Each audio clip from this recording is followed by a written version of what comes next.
दोस्तों, आज मन सुंदर में जो हुआ वो सबकी आंखें खोल देने वाला था। घर के अंदर एक ऐसा तूफान आया जिसने सबको हिला के रख दिया।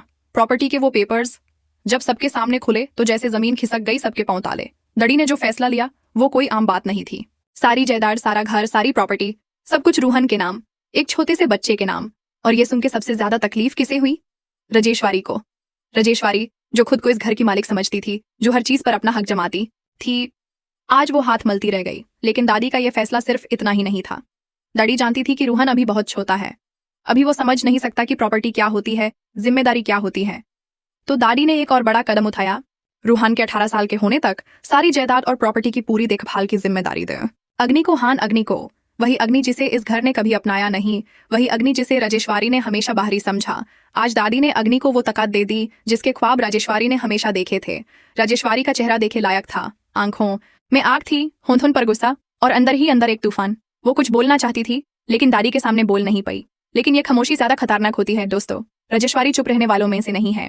उसके दिमाग में कुछ ना कुछ जरूर चल रहा था। घर के बाकी लोग भी सोच में पड़ गए। कुछ लोग ये सोच रहे थे कि क्या ये सच में न्याय संगत है? घर में और भी तो बच्चे हैं, क्या उनका कोई हक नहीं? क्या एक बच्चे के नाम सारी प्रॉपर्टी कर देना सही है? ये सवाल उठने थे और उठेंगे भी। लेकिन अगर हम दादी की नीयत समझें तो बात कुछ और ही नजर आती है। दादी ने अग्नि को जिम्मेदारी दी क्योंकि दादी ने अग्नि में वो बात देखी जो बाकी किसी में नहीं थी। अग्नि में ईमानदारी है, अग्नि में प्यार है, अग्नि में वो जज्बा है जो एक बच्चे को सही राह पे ले जाता है। अग्नि खुद है परेशान, एक तरफ जिम्मेदारी का बोझ, दूसरी तरफ राजेश्वरी की नफरत भरी आंखें। अग्नि ने कभी सोचा भी नहीं था कि एक दिन वो इस घर की इतनी बड़ी जिम्मेदारी संभालेगी। लेकिन अब कोई रास्ता नहीं। डैडी ने फैसला कर दिया है, पेपर्स हो चुके हैं और अब अग्नि को ये किरदार निभाना ही होगा। नहर कहाँ है इस सब में? नहर ने जब यह सब सुना तो उसके चेहरा पर एक हल्की सी राहत आई, क्योंकि वो जानता है कि अग्नि पर भरोसा किया जा सकता है। अग्नि वो इंसान है जो रूहन का ध्यान रखेगी, जो प्रॉपर्टी को संभालेगी और जो इस घर को बिखरने नहीं देगी। नहर और अग्नि की यह नई जिम्मेदारी उन्हें और करीब लाएगी या फिर राजेश्वरी की साजिशें उन्हें तोड़ देंगे। और अब सवाल ये है, राजेश्वरी आगे क्या कदम उठाएगी?